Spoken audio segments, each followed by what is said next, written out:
Let that be the first sound. Yeah, so what are we on now? Episode 12? I believe so, yes. And you're on the Monster. I'm on new coffee this week. I'm on Specialty Batch, which is, I thought I'd try and experiment, see if it's actually the brand of coffee I like or whether it's Ethiopian and Yemeni coffee, and it turns out it's the country of origin. So I highly recommend, at the moment, Yemeni coffee, and higher altitude is the answer. Okay. No, I started doing Cypher now because of your recommendation. Cypher's great. And I'm almost out, but I've switched. Normally in the morning, I do a walk, and then I go to Pete's Coffee, and I would get 3 Americanos. Yeah. But I wanted to switch things up a bit, as I'm always doing. And so I got 2 Violetti little mocha pots. And one of them is, I think it's a Bricca. Okay. And the other one's a regular one. The Bricca, if I'm pronouncing that right, or if I'm saying that, whatever, is supposed to produce the espresso with the crema. Yes, Crema okay, on top. Yeah.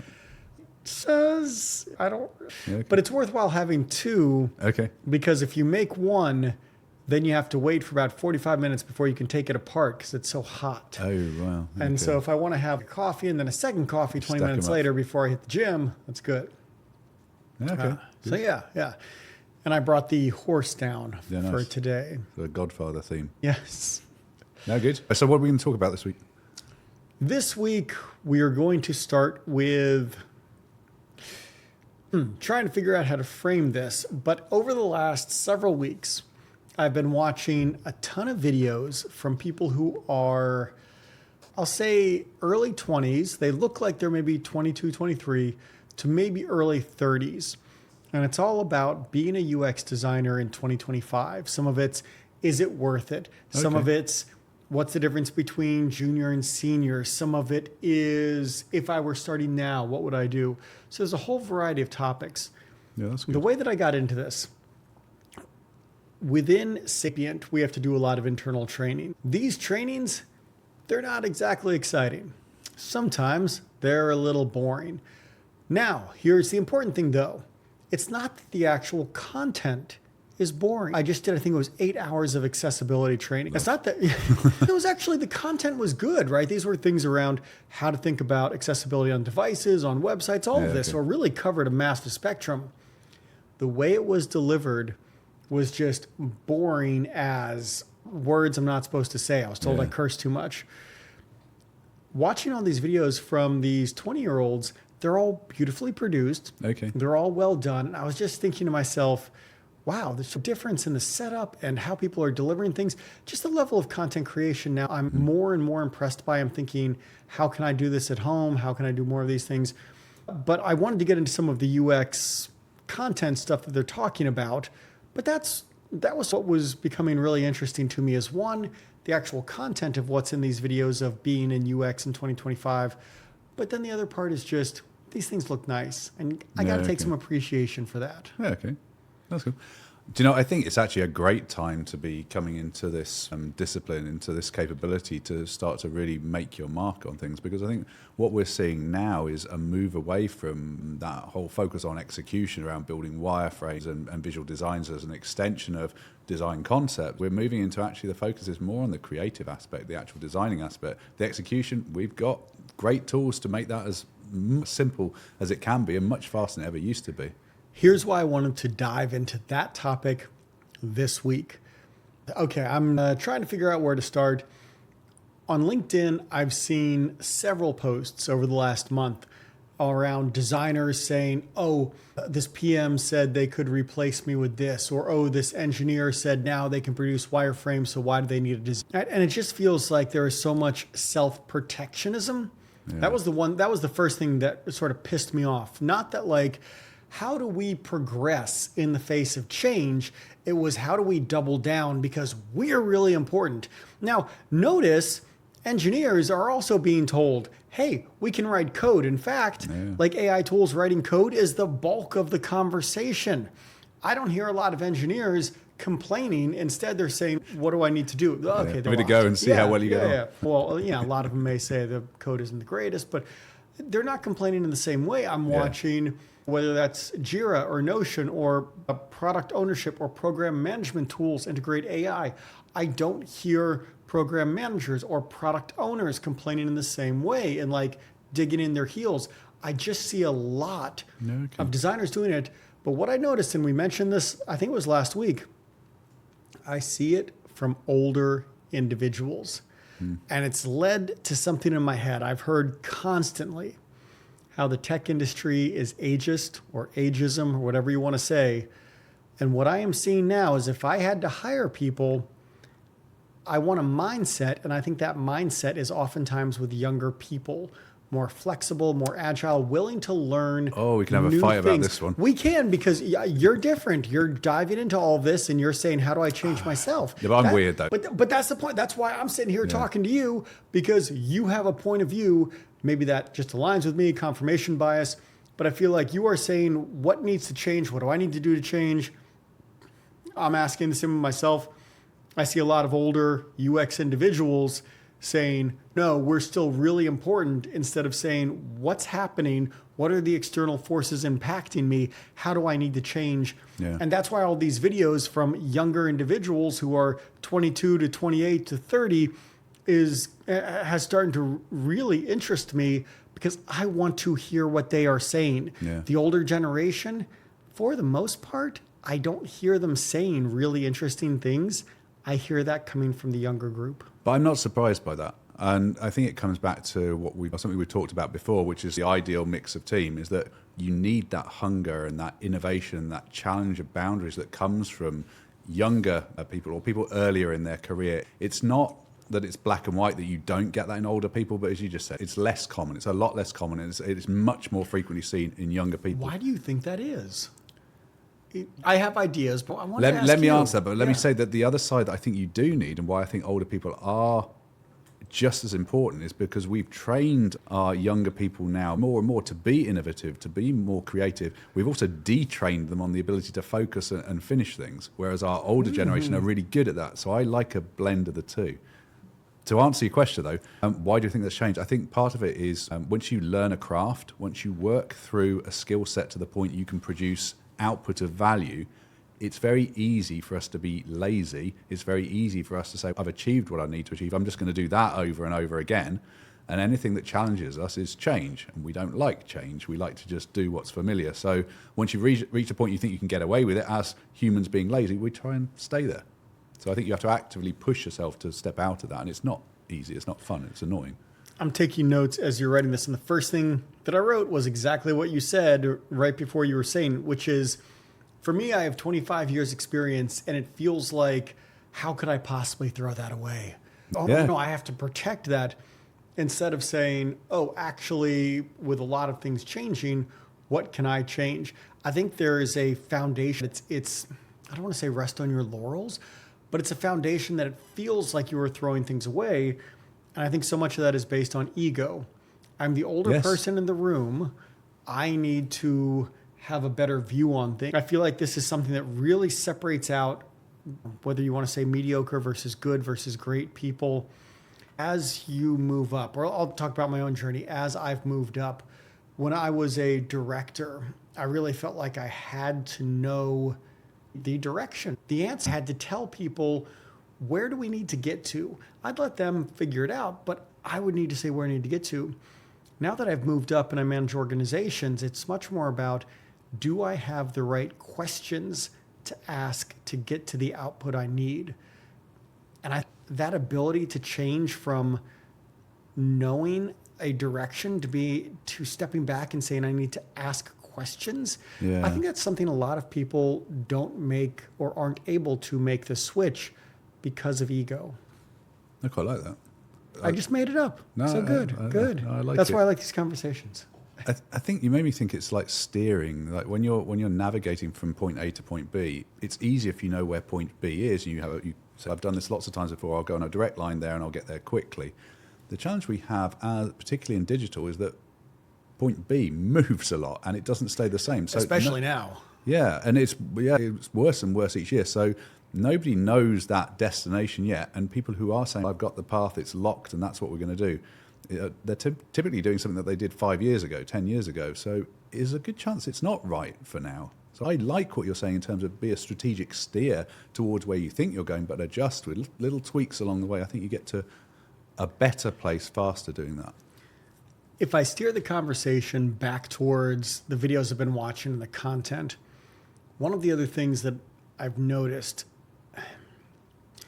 and we've talked about this, we've touched on it, people tend to associate UX or user experience with digital design and specifically digital products like apps and websites.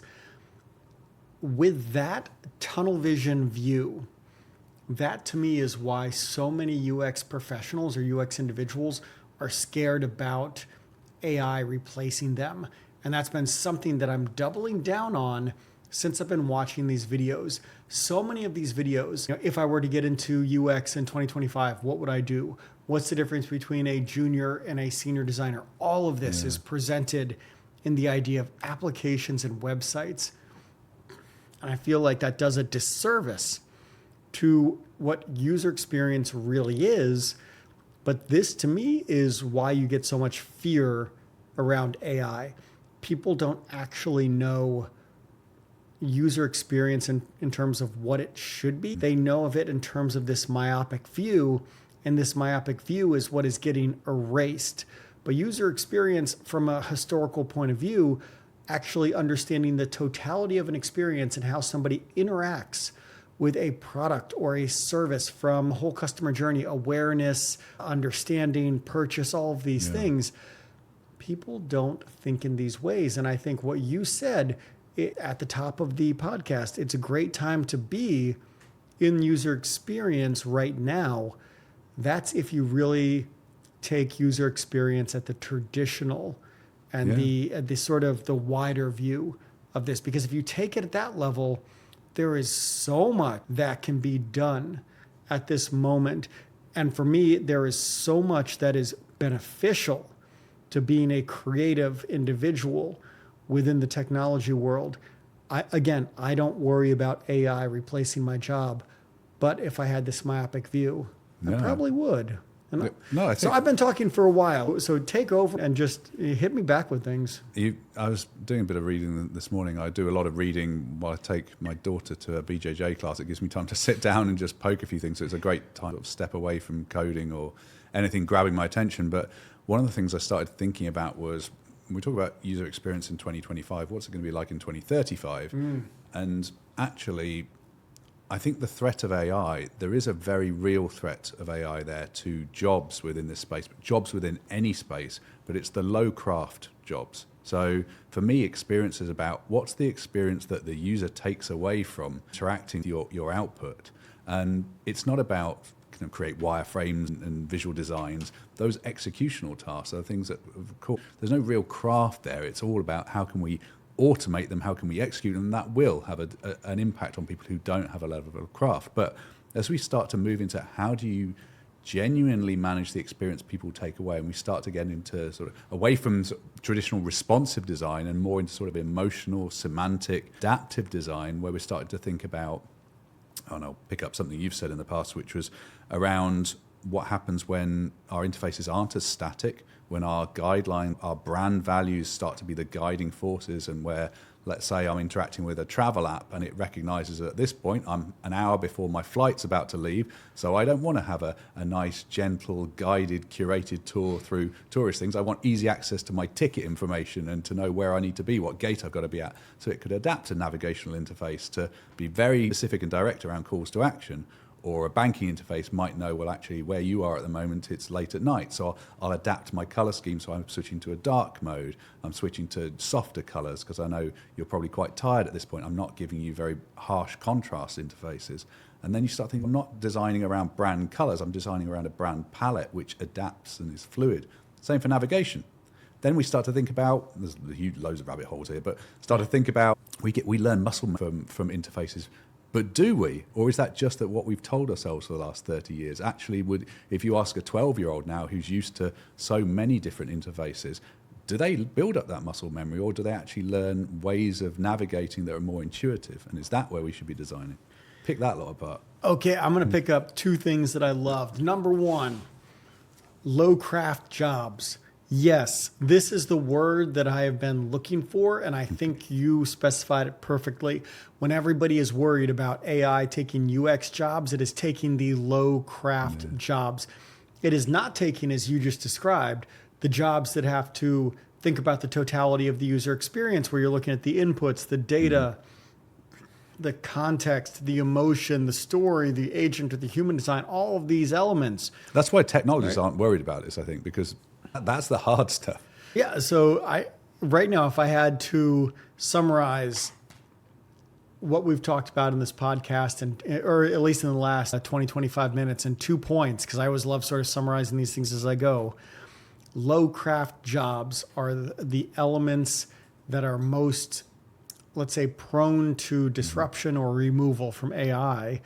And the second thing is that ego is the enemy of the AI world or the future AI world. Unpack that a right? little bit. So if you have high ego, you're probably not willing to change. It is more difficult to subvert that, which means you are not going to be as successful in being fluid or flexible. And if you only have a myopic or what, as you said, low craft view of the world around us, so again, user experience, I'm coming at it from that lens, those two things are going to hurt you in the job market, maybe more than anything else. If you can take a point of view, even if you are 50 or 60, that you remove your ego and all of a sudden you open up this world to all these different tools and you just say, what I know is a great foundation for me to ask more questions. And then you say, okay, let the low craft work go. Where does the rest of it sit? What you were saying, again, inputs, data, context, emotion. I go back to my time at Microsoft. When people would come in for interviews, we would give them interview questions. And so on my side, I would give them something to design. Most people think, oh, you're going to be at Microsoft, so you're giving a software design problem. I would always say, design me a shower. Yeah, okay. And I remember one of my managers would always say, if somebody isn't at the whiteboard in about 1 or 2 minutes of stating the problem, they're already done with the interview. Yeah. Like, you want to see people's process. And so if people would go to the whiteboard. I'm now thinking about how to design a shower. Oh, so that's all right. So if I asked you that, what would you do? I gave you a whiteboard. Yeah, I would start thinking about all the inputs and outputs of it, because I think in code terms. So my water, where is it coming in, and what's the easiest way to get it in? Probably with a high source water, a height lifted water output. You want how do you connect it to drains? So it's not going to get very exciting. And then think about what's your experience when you're in the shower. So how can you distribute that at the optimum pressure? What is that optimum pressure and coverage? And I love this. Okay, now, if I had to ask you, what would be the reason that I would say you didn't pass the interview just now? Oh, okay. Thinking about it from user experience lens, organizational lens. I don't know. What's the takeaway for the user in the shower? What's that? Yeah. The first thing that I always look for, and the reason why I would say design me a shower, it is so ambiguous. If people would just start sketching, they're done. Yeah, okay. Because they are sketching what they want, and you started describing what you wanted. Okay. Yes. The first thing that I would expect any good candidate to do is to say, where is this shower? Yeah, Who is it for? What is it supposed to do? And then you start throwing in all sorts of weird things. Oh, actually, the shower is for a blind person. Yeah, okay. Oh, okay. Well, then I would totally, or this shower is for somebody in a wheelchair, right? You throw in accessibility challenges. But the entire point is, does this person start from a lens that my perspective is not important from user experience? Yeah. It is the perspective of the individuals that I am creating something for. And if you cannot think about that perspective, like, you're out of my team already. Yeah, I like that. See, this is the difference between someone with an experience background and someone with a technology background, as much as I try and blag it a little bit at times. But it's very interesting. Very interesting. No, I never liked the interview questions. Like, you would get them in classic Google ones or whatever, where it was like, how many piano tuners are in Chicago? Are you familiar with that one? Yeah. So there's a bunch of those which are just about thinking through a thought process. Okay, how many square blocks are there? How many pianos are there? So you make a list of assumptions. Based on those assumptions, then you can say, oh, it is these amount of pianos, these amount of piano tuners working this amount of time. That's great.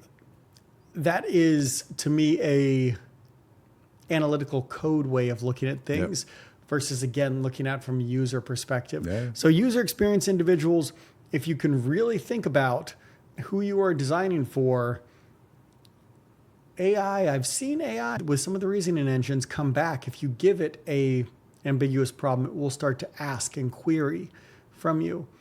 But yeah, there we go. That's very cool. That's good interview moment right there. And I think it's nice to see people actually do things. I think one of the pit traps we fall into is that when you're interviewing people, you're generally talking.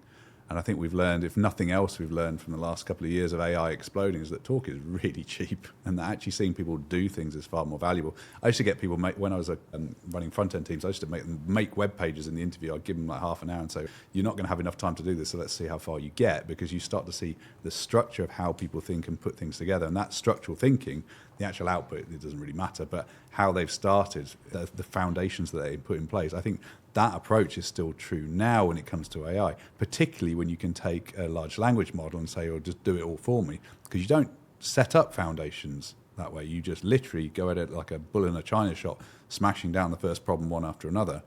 You have to actively take steps out using things like RU code, or even just using a basic LLM to guide it, say, give me the structure first and then start solving problems. So it's still relevant. This morning, we were having a conversation on WhatsApp. You have been in this new role, putting out a lot of different proposals. Yeah. I work on proposals all the time. I think both of us, for the most part, we still approach proposals in a very sort of similar way that we did 2 or 3 years ago. Yeah. All right. And this morning we were talking all about how can we make things faster? How can we show things? I'm curious your perspective on 2 to 3 years from now, maybe it's 5 years from now. How do you see the team that you would structure on a proposal is different? Yeah. Or the way that you would staff a company or staff a team that would be different? That's an easier one. Proposals are hard because I really want to change proposals, but I don't get to a good answer each time I poke at this. I'll keep poking. But I think there is some structure in there which I'm going to try and automate. As I say, I've been with Wong Doody a couple of months now, and what we're doing is we're putting out some really good proposals for some really exciting projects with clients, but a lot of it is quite structured. It's quite not repetitive. There's a standard structure for how we answer these. The content changes, but there's a set way that I like to come at things by talking about what's the landscape that the problem sits within. What have you done so far? Who are the big players here that you want to try and take things from or will do better than? And then what's the way to do that? How do you engage with your audience? And then if that's agreed, then how would we deliver it? So there's a set structure there, which is fairly common. I really want to automate that because I think there's actually the building blocks. There's no reason we need to just keep cutting and pasting. For decks, you can actually focus all your time on the intelligence that goes behind it and the actual content rather than boilerplate stuff. So in terms of proposals and teams, I actually want to drive more towards sort of juniors and graduates, not AI for this, although AI is a tool to do it, but I want juniors because that's how they learn. That's how you build the next generation. So part of it is that. For the company, I think this is something we were talking about on WhatsApp earlier, was around, I think now it's very possible to do an awful lot more with a much smaller team. So I'm really looking for people who can do, not talk, people who can say, I know I can do that in 2 weeks rather than a team which might do it in 2 months. Let's just get it out there and finesse and refine. Doesn't mean to say shortcut the foundations. You still do the foundational work, but then start prototyping, building, testing, tweaking. We talk about this a lot. I see a lot of people talk around user testing, and it's very rarely done as aggressively and as powerfully as it could be. So I'd like to see a much more iterative, prototype, test-oriented approach. And we just proposed something similar for clients at the moment I can't mention, but I'm really hoping it lands because it will be really exciting if we do it. It's a lot of different notes I was jotting down here, but I will start on this one. What you were just saying with making things quick. Oh, man, where do I... Okay, I'm going to start with this. I talked to somebody about this idea that in a proposal, maybe this was you actually, I don't know. In a proposal, do you walk in with the thing already made? And what you just said... If you want to walk straight out again, then yeah, sure. If somebody, let's say they want an insurance website, that shouldn't be difficult to build as a shell. No. So you create this, you walk in, and it gives you, or it allows you to express a perspective on what that experience should be. What you are actually selling once you get the deal is that iterative approach to fitting it into the organization. And I guess the way that you could describe this is when you get a new baseball glove, right? This was always a thing like growing up as a kid. You get a baseball glove and then you would use oil and like massage the leather so it fit your hand, right? Or in the same way that I got a guitar and then I got it aged because I wanted it to feel a certain way. So it's like you buy the thing new, you buy it off the shelf, but then there is it's a classic white label thing. Yeah. And then it's the ability to craft it like within every nook and cranny of that organization. And I just wonder, is this a new level of white labels that we are going to see? I think it depends what you're trying to achieve. And it's very pertinent because I've got another picture at the moment, which is very much drawing on this. There are some really good, powerful tools out there at the moment, which are effectively white label products, which have a set of existing workflows, existing journeys where you can literally roll out of the box a functional tool to do exactly what you want. With enough customization, you can tweak it to match the business rather than forcing your business to work in the way the tool works. However, I think that's great for an internal team where if you've got customer service tools where you want an employee to be able to manage a conversation with a customer through a set of workflows, pull up information from previous conversations, work in a different way to pull in different parts of the organization. You don't need to differentiate too much there, and actually you're probably better off going for things which are tried and tested and are proven to work, and particularly if they're easier to roll out and quicker to roll out. However, when you want to engage with a market where you're not the only player in that market and you want to stand out against the competition, the last thing you want to do is cookie cutter user journeys.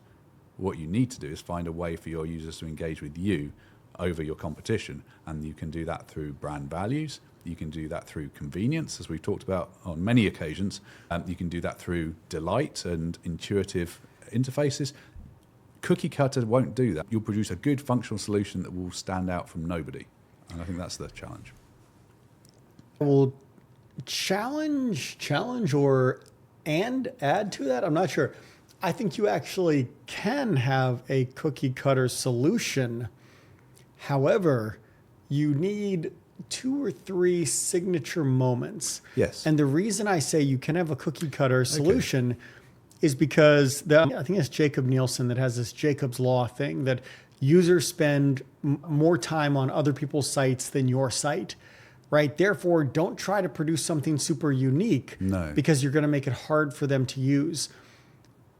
If that's the case, then actually cookie cutter is the way that you want to go, like assuming that this is a task that you just need to do to get it out of the way, which is a lot of times a lot of what we do. It's just this sort of task completion. So I would say that you can walk in with a cookie cutter solution, and then the layers on top are, what are the 2 or 3 signature moments that maybe, to what you were saying, express that brand value or express some sort of emotion or connect to the user.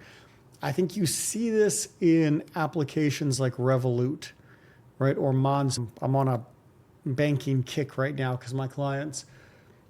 But Revolut, right? It's a banking app. Yeah. But there are a few signature moments. I remember when you get the card, a few things around the animation and the visual style, that when you log in, you just feel like there is something different. It feels well worn. It does feel cookie cutter in a lot of ways, but it still feels, wow, they put a little bit extra into this. I agree. And banking's actually, you hit the nail on the head because it's the area I'm thinking of at the moment. If you want to go up against Revolut, for example, you've got to give people a reason to say, well, I would choose this proposition rather than Revolut. Revolut's pretty good. Weo's another one. So I use Weo a lot here. Weo has a terrible customer experience. If you ever used it, if you start going through the user journeys on it, it's broken or it's unclear in so many ways that the onboarding's great. After that, it's really clunky. And that sort of bad user experience annoys me like very few other things on this planet. But that really annoys me every time. And I use it quite a lot. So I'm surprised they haven't fixed it by now. So to go up against something like that, obviously onboarding's a really critical part, but key user journeys for the top 4 or 5 things you need to do with it, they should be super slick, super polished, and really obvious in how to do that. That's where I put your focus. I don't disagree with you that it's about moments. I absolutely like movies. You make moments in movies to make them land, to make them resonate. I think it's the same thing with experience. If I could convey one thing to so many user experience designers, it is stop trying to be unique at everything. Oh my God. This kills me when you will talk to people about, pick an app. At this point, most apps you can benchmark against 20 other apps. Be like, how long do you need to design that? 6 months. What are you doing? Oh, we need to do onboarding. We need to do login and forgot password, and we need to do search. These things are all things that exist. These things you should be able to take. Yeah, but no, we're going to just copy? Hell yes, you are. Everybody knows these patterns. Stop. Oh my God, I want to use profanity, but I'm really trying not to. It's like you sat in the room with me 2 weeks ago. It kills me. Find the 1 or 2 moments that make a difference to the people who purchase your products. For the rest of it, be as efficient as possible. I'm sorry, most applications people don't want to be in. If I think, like, if I look at the applications on my homepage, a task application. This could be risky. Yeah, task application, a podcast, music, TV, Outlook. That's the thing. Do you want to watch TV or do you want to use your banking app? The thing is with TV, do you want to make all the search and find and all this unique? No, I want to get to the stuff you're there for a as movie quickly to as watch. possible. Yeah. Do I want to browse things in Spotify? No, I want to listen to music. So not everything needs to be super special. Do you know, it's one of the big messages I've had over the last couple of weeks is with designing things like banking apps. The actual design is probably really easy. It's probably really quick. The hard bit is actually tweaking and testing it to getting it perfect. So I want to get something up and running, get it in front of users, and then spend 2 weeks doing that, and then 6 months tweaking and refining. But then can't I go back to what I said earlier, that with a proposal, now maybe the new thing is to walk in with something that already works, and the goal of the proposal is to say, we already have something created that is made in your image. Now the next 6 months is fitting it into, again, the nooks and the crannies of your organization, whatever extensibility you need, whatever personalization. It's about the data that you have on users and then customizing and personalizing that. It is about the different touch points in your omni-channel strategy and personalizing it to that. So I just wonder if proposals will look less like, here's what we need to get to an will they look less like more like a demos. spreadsheet and a PowerPoint, and will look more like, here's the working product, here's the white label. Now let's talk about how we make it proper for you. Yeah. And if I have so many AI tools and you're telling me that I can create all these things, yep, I can probably do all this really quickly, but it is that level of nuance that is going to take me time. Do you know, I wonder how much there is an appreciation of that, though. I mean, without wanting to blow smoke up each other's asses, we're quite mature in this industry, and I think I understand when you talk about the nuance there, the amount of work and effort that goes into that is huge, and actually getting that first demo, the white label, is not that much effort. But I think conveying that and getting a brand to understand that actually the demo might be relatively easy to do, but all your effort and all your value comes from the next stage, the alignment to your brand and what you're trying to do to get you what you're trying to achieve. I think that's quite a mature conversation. I wonder how much it would be accepted. So I agree with you.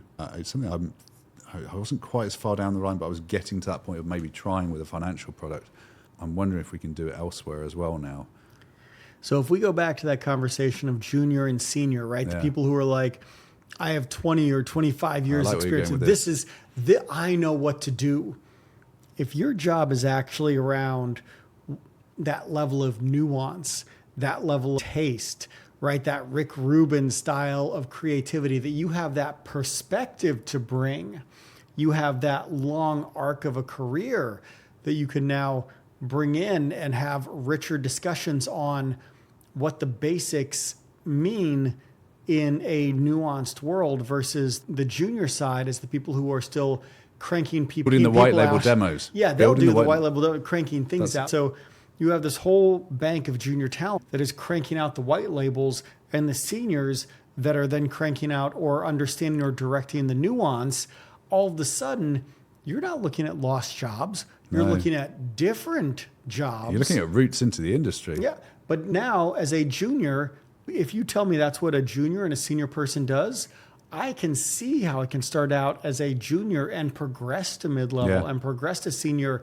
The conversation that we've had over the last 6 months and that you see within the industry is, All these juniors and mid-levels are getting laid off. So how are we creating new things? If all of my senior people are working on just cranking things out, number one, that seems expensive. Yes. Number two, I don't think it takes advantage of what senior individuals really bring to the table. Yes. That level of nuance and really perspective and wisdom, whatever you want to call that.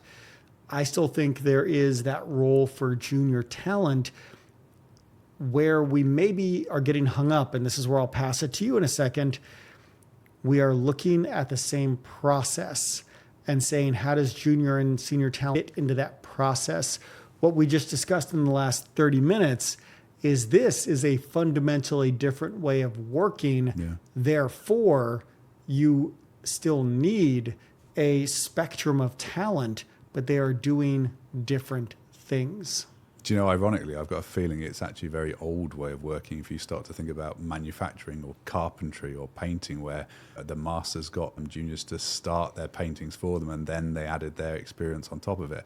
I think this is a brilliant concept that just really puts some structure around that. This is something we could really move forwards with. So to take our junior team, use them to build out the white label things where, of course, it's rough and ready around the edges because it's been put together quickly, but you've done sort of 30-40% of the work, and then the value comes from our craftsmen, and you just create that path through the industry, which allows everybody to apply their skill at the right level and doesn't waste. So in this case, you still have a lot of room for low craft jobs. What I've said earlier on this podcast as Squarespace designers, the people who just need to crank out websites for a mom and pop shop, and that's still okay. Yeah. When it comes to high-end, full-scale digital business transformation, when you're talking about massive telcos or, I don't know, what else, healthcare, financial services, right? All of these things that are really much larger industries with much larger digital footprints. Okay, in that case, those aren't low craft jobs, but those are the ones where you're going to see this type of approach change. Yeah. And I love that comment of you go back hundreds of years and you have the masters that had the junior start what they were doing, whether that is woodwork or photography. I'm thinking chefs, Still got to boil potatoes. Yeah, and you can still learn, and there is still a path. You are creating all of those raw elements, which then you add the level of, I don't know, creativity. I keep going back to that word, nuance, right? If you are a junior and just want to stay at that level of cranking out websites, there's value. Not necessarily going into the senior path, there's still value in that. Yeah. And you can still have a great career. What I'm getting to overall in this is what I'm still doubling down on. Yes, jobs are being threatened. Yes, jobs will change. I'm not sure if there's going to be this fundamental mass layoff, at least for, let's say, the next 5 to 10 years. Like, I'll give it the next decade. I tend to think, just like what you said, right? When you had the written word and then you had printing presses, right? Before you had people copying books, now you can print them as many as you want. You go to photography, you can take as many photos as you want. You go to software, you create as many copies as you want. Every time we've had technology that has democratized something and made it easier for somebody to create something, there has been concerns and people running around with their hair on fire that everybody's going to lose their jobs. People do lose their jobs, but it is more that the industry shifts. Yeah. There's a change, and people don't like change. And I think what we're seeing with this advent of AI is probably the fastest rate of change that I've seen in my lifetime across a wide variety of industries. That pace of change is clearly threatening to people. And you're right, we will lose a whole slew of jobs as a result, but there'll be another round created of different jobs.